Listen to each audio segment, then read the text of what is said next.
Every day you send your kids to school to learn and to have fun too, but Five on Your Side finds that sometimes some kids spend their school day locked away in a small room, separated from their classmates and alone. Welcome to the isolation room. Some parents say it is so traumatizing it just has to stop. Here's investigative reporter PJ Randawa. They say you're bad and so difficult, so hard to reach that you shouldn't be around anyone. And you're only in grade school. People swear to me, no, I know that school. There's no way that room exists. Hey, stop being too loud. But Tracy Bono knows all about isolation rooms. She found out about them from her 8-year-old son, Frankie. Let's put a window over it. Who has autism. He used to go to Warren Elementary School. When did you first find out your son was spending time in that room against his will? He would be agitated and aggravated and upset and very, very frightened. And he, that particular time said, I had to go to the blue room. I had to go to the blue room. Kids have a lot of names for it, but educators call them isolation rooms. Typically a padded closet-sized space hidden away from other classrooms. A sort of solitary confinement for unruly or special needs students, from high school students to kids as young as 4. Now, more parents like Tracy who've been exposed to these rooms say they have to go.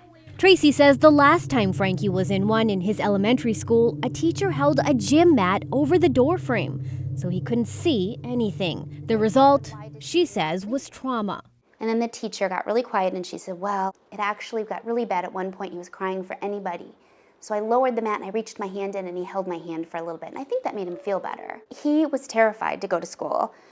He was in full panic. They don't want to say that they're really using those rooms. Heather Lytle is the executive director of FACT, a charity that helps parents with disabled children. She and her group say there are no construction standards to ensure that these isolation rooms are safe. Some of them are made of plywood. They're in a room where there's just plywood dividers against the wall and plywood doors. Some are of cinder block. Under Missouri state guidelines, this is what an isolation room should look like. A regular classroom or meeting-sized room with the same type of lighting, ventilation, and ceiling height as any other room in the school. But even in the best cases, the FACT team says isolation takes a toll on children. They may strip their clothing, they may soil themselves, to include urination or defecation, smearing it in the room.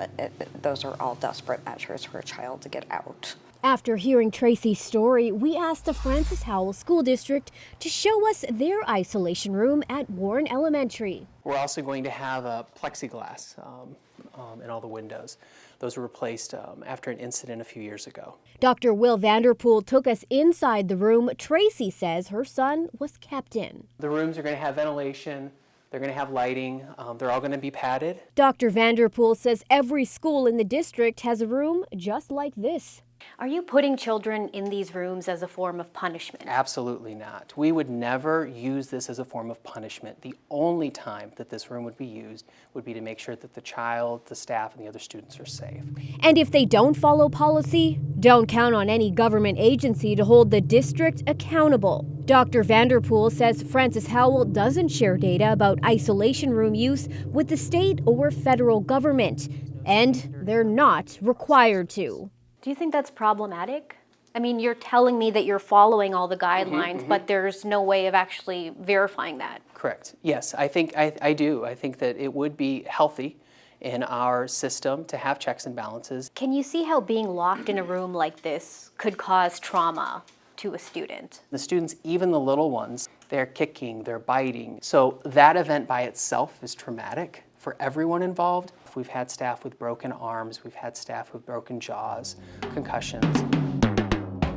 As for Frankie, Tracy says the experience traumatized him so badly that she pulled him out of Warren Elementary. We can't even drive by the school without him having a panic attack, thinking about possibly having to go to that school again. That was nearly 2 years ago. So why is she telling her story now? I think the rooms need to go. They're not even rooms, they're padded closets. They're isolation rooms like you would find in a prison. And that is not appropriate for a school. Well, already we're hearing from several families in other districts who say their children were put into these rooms as well, and they weren't told. Now, Francis Howell tells us that these rooms are used approximately 150 times per year, but that number is decreasing. Meanwhile, Frankie switched schools. He's now in a private school, and his mom says he's doing very well. And I didn't know that these existed. I'm really shocked to hear about all this. So if you're a parent with kids in school, how do you said they don't have to tell the state, they don't have to tell the feds. So how do you find out if they have them, how they use them, who they use them for? Well, there are very strict state guidelines that they have to follow, and one of those is the parents have to be notified if their kids are being put in this room. Now, some parents say that's not happening. In that instance, you really want to talk to your kids' teachers, staff at the school, and of course, ask your kid if they've spent any time in one of these rooms. That's really all you can do. So point blank ask them. But one would think that if some child is spending any time in that room, that word would get around to all the other parents, wouldn't it? Well, it's often special needs students that are in these rooms. Some of them have difficulty communicating, and so they're either not able to communicate that to their parents or others who may have concern about it. All right, PJ, thanks. If you want something that you want the 5 on your side I-Team to investigate, all you have to do is contact PJ directly at prandawa@kstk.com, or you can always call us at 314-444-5231.